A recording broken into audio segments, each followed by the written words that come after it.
Lisa. Look.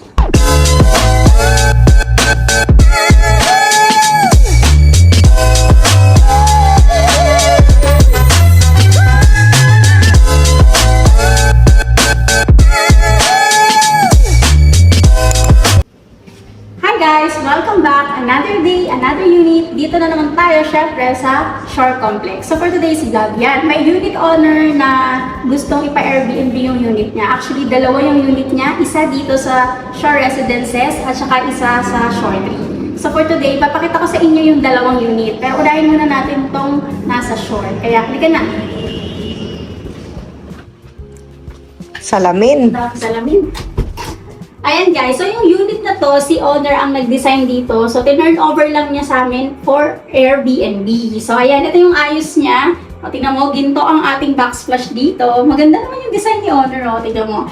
And, yun na nga guys, si owner ayaw niya magpaluto sa unit niya. So, no cooking allowed. So, yun yung isa sa mga policy niya for Airbnb. Siyempre, no smoking. Yan, pwede yun. Depende sa owner kung ano yung prefer nila. And, punta ka agad ng toilet. Yung toilet, ito papakita niya sa'yo. Ayan. As usual, ganyan naman lahat ng ayos natin sa toilet. Kompleto naman yan. And ang kagandahan sa unit na to, dalawa yung bedroom natin. Dalawa yung bed pala.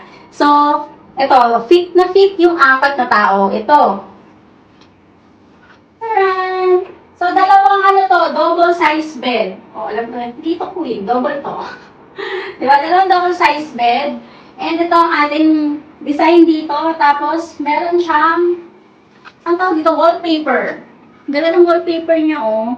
Tapos yung bed dito, yung atake, merong ilaw sa ilalim, may pailaw sa ilalim. Na syempre, nandito ang ating television. O, ayan, di ba? Ang ganda.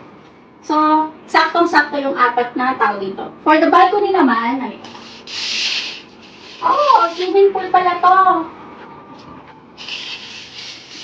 Yan. Yan, swimming pool.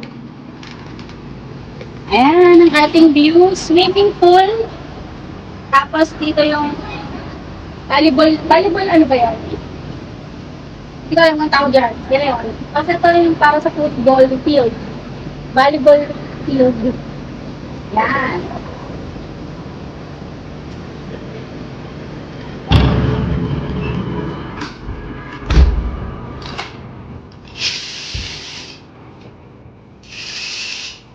Ay, wait lang. Meron tayong Mona Lisa.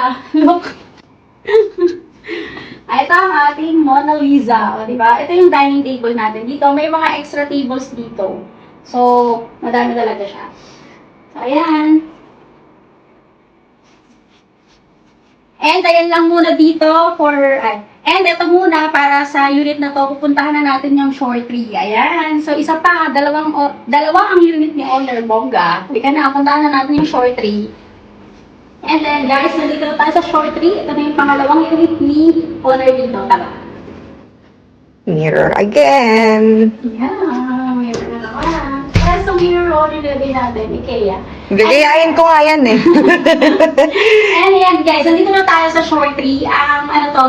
Suite B. So, yung Suite B, nandito yung room niya. Ikapunta natin yung room.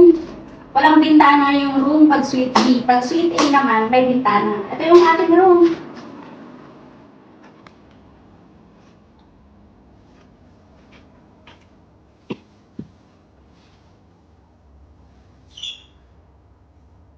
So, kanina, gold, di ba? Yung ating backsplash. So, dito naman, silver naman yung backsplash. And, syempre, same owner, bawal daw magluto. So, hindi pwede magluto, kaya tinakpan namin yan. Ay, tinakpan niya ng ganyan.